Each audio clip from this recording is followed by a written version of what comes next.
This video was brought to you by Technically Not a Technician.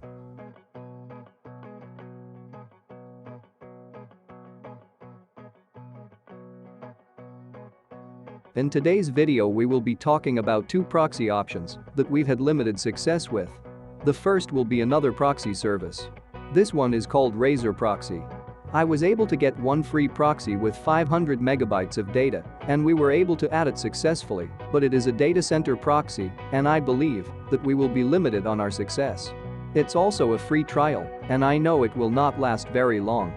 The other is a tool I found that can help us find public proxies that we can add to our network. This tool is called Bird's Proxy Searcher 5.1. With this option, I've been able to connect with errors, and I think it has to do with the login. It's common knowledge that most public proxies don't use logins. The first item I'd like to share is the new proxy service I've found. As you can see, we have the coveted green icon indicating that it's connected and working. The service that's given us this free trial is Razor Proxy. This service is only giving us 500 megabytes of data, and from my understanding, once the 500 megabytes is gone, my trial will be over. So, I've got to admit, I believe this is a one-time shot. It's also my understanding that this is a shared proxy, and if I'm not mistaken, it's from a data center and not a private or residential proxy. This isn't ideal, but I'll take it. I also want to inform you that when setting up the account I was asked why I needed a proxy and asked why I was using it. I said for educational purposes. Don't judge me. The next thing I've found is a tool that'll help you harvest proxies. Yeah, you heard that right. Bird's Proxy Searcher 5.1 is the name of the tool, and yes, it'll search the internet for free proxies, however they're only free public proxies. Truth is, public proxies suck for our needs, but it's not going to cost me anything to try them. Also, I feel like, if I don't try this method, I'll never know if I can make a free buck off of it. Bird's Proxy Searcher 5.1 is super easy to use, mostly because there isn't much to it. On the dashboard you'll find a slide bar letting you adjust how accurate your search will be, and also an area that lets you select the kind of proxy you're searching for. Looks like my AI voice generator isn't working right, and in order to finish this video we will be changing the voice. You've got to love technical difficulties. Now in the top right you will find a tools section. This area does have tons of settings that you can play with. I've not changed anything, and I've been using the default settings for this demo. I do see some items in this section that I'd like to experiment with, but for now I'll keep them at the default settings.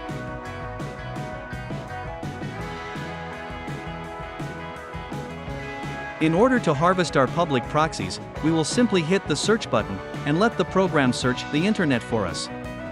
This does take some time, so go get a beer, relax, and let those public proxies populate.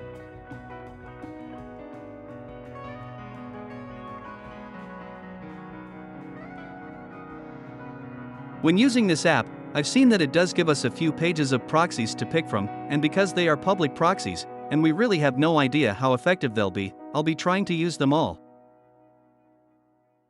I've also noticed that some of these public proxies have been rated. I'm not sure who is rating these, nor do I know how they are being rated. Most of the proxies that I've seen are not rated, and I'm not sure the ratings have any impact on our goals. After your search is done, all you have to do is hit the copy button at the bottom right-hand corner, and of course we'll need to format the data so that Peer2Profit will understand it all. In order for us to get our formatting right for Peer2Profit, I'll be using Microsoft's Excel and Notepad++. We'll first start with Excel, so that we can remove the data that Peer2Profit doesn't need.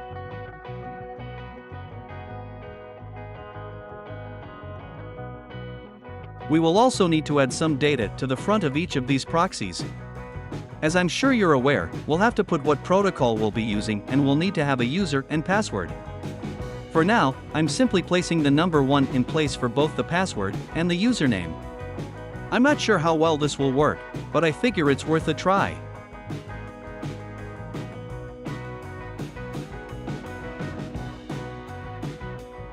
I'm not an expert with Excel, so this will take a minute, but you will need to add HTTP, a semicolon, then 2 forward slashes, followed by a 1, another semicolon, then another 1, and last we will add an @ sign. This needs to be added in front of each of our proxies.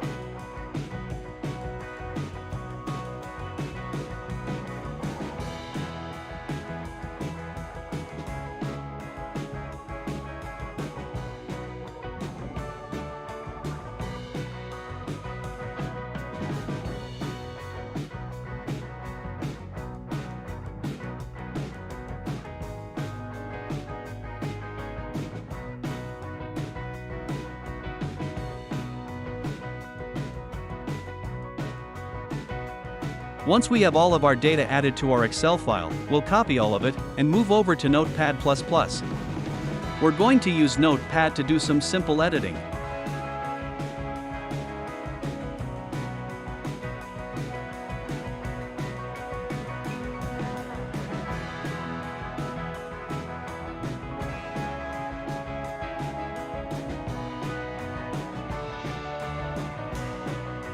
We will need to remove the space between our proxy and the protocol in each of these lines, and I'll be using the Find and Replace tool for this.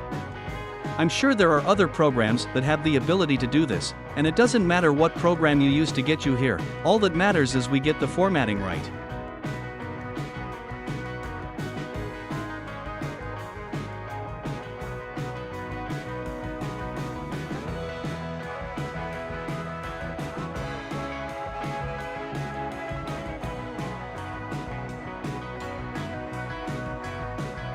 Now that we have all of our data set, we'll simply paste the data into Peer2Profit's proxy uploader, and we'll see how many of them connect. I'm sure the ones that do connect will connect with errors, but to be honest, what do we expect? After all, these are public proxies, and they're for free?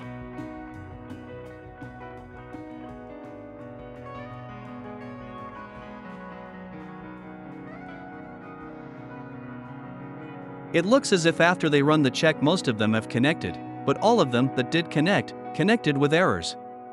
Again, I'm not expecting much from free public proxies, and I do feel as if this is a step in the right direction.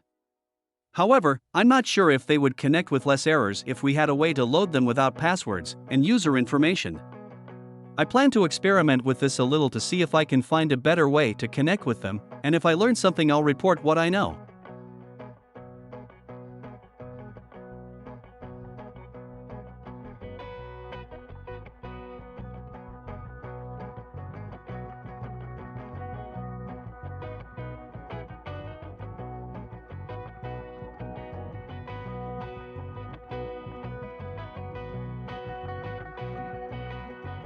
Please feel free to try out any of the referral links I have listed in my description. I personally use them all to help myself build a passive income portfolio, and most of the programs have a sign-on bonus when you sign up via my referral links. Thank you for watching my video. I hope you found it informative and helpful. Please remember to like, comment, share, and subscribe. All of those actions really help the channel grow, and it helps me bring you more content.